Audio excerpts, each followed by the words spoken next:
एक गांव में गोपाल नाम का एक किसान रहता था। गोपाल बहुत मेहनती था। वह अपने मित्र रामलाल के साथ मिलकर खेती करता और अपने परिवार का पेट भरता था। गोपाल का बेटा राजू बहुत कामचोर था और वह कुछ भी काम नहीं करता।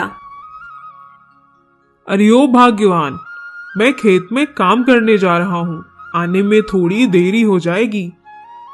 सुनिए जी, घर में चावल खत्म हो गए हैं। आप पहले चावल ले आइए, नहीं तो मैं खाने में क्या बनाऊंगी। तुम राजू से कहना, वह ले आएगा।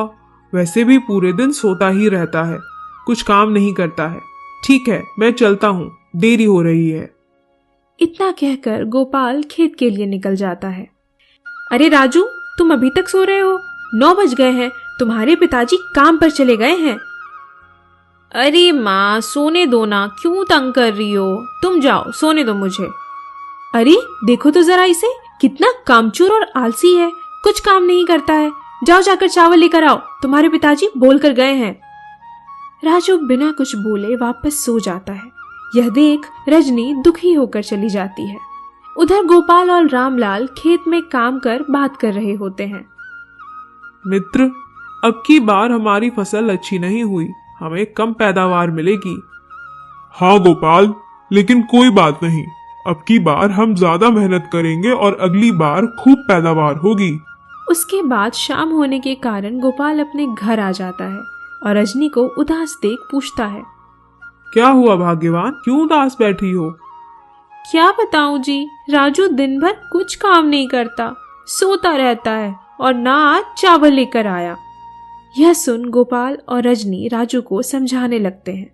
कुछ दिन बाद गोपाल की तबीयत खराब हो जाती है, जिसके बाद से वह खेत में रामलाल के बराबर काम नहीं कर पाता है।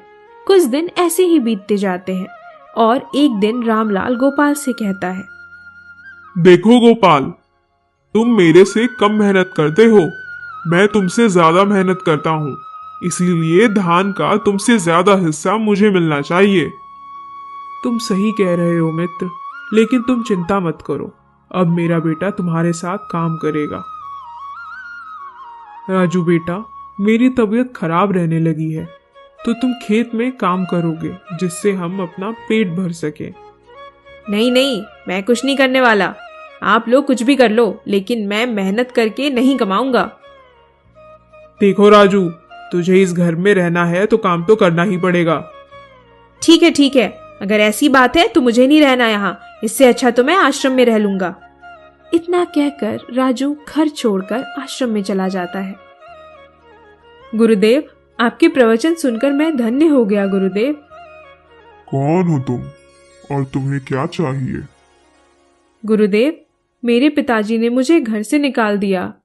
क्यों? ऐसा क्या किया तुमने? क्योंकि गुरुदेव, मैं खुद को ऊपर वाले का दास समझता हूँ और वो जो करवाते हैं वही करता हूँ। सही विचार है, हम सब ऊपर वाले के ही संतान हैं। अगर यह सब मेरे पिताजी मान लेते तो इतना सब करने की जरूरत नहीं पड़ती।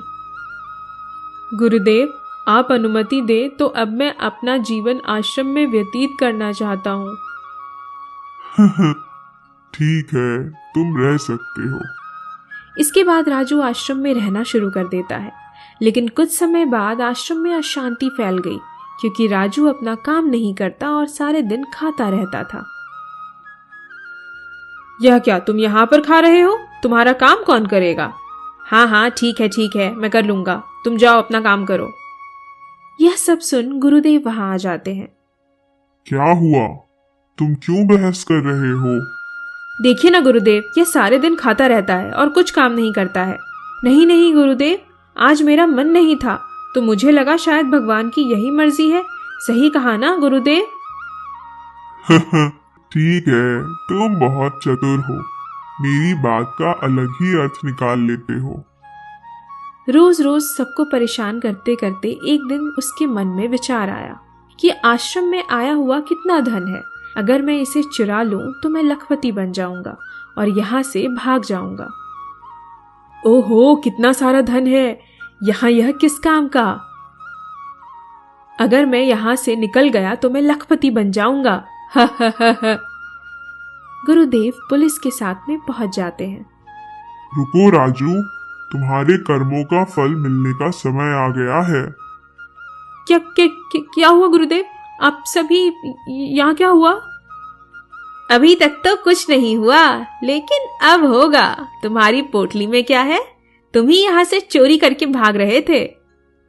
गुरुदेव, मुझे माफ कर दीजिए गुरुदेव, मुझसे गलती हो गई गुरुदेव। मैं आपको वचन देता हूँ, आगे से मैं ऐसा कुछ नहीं करूंगा और सब काम भी करूंगा। गुरुदेव, मुझे माफ कर दीजिए गुरुदेव।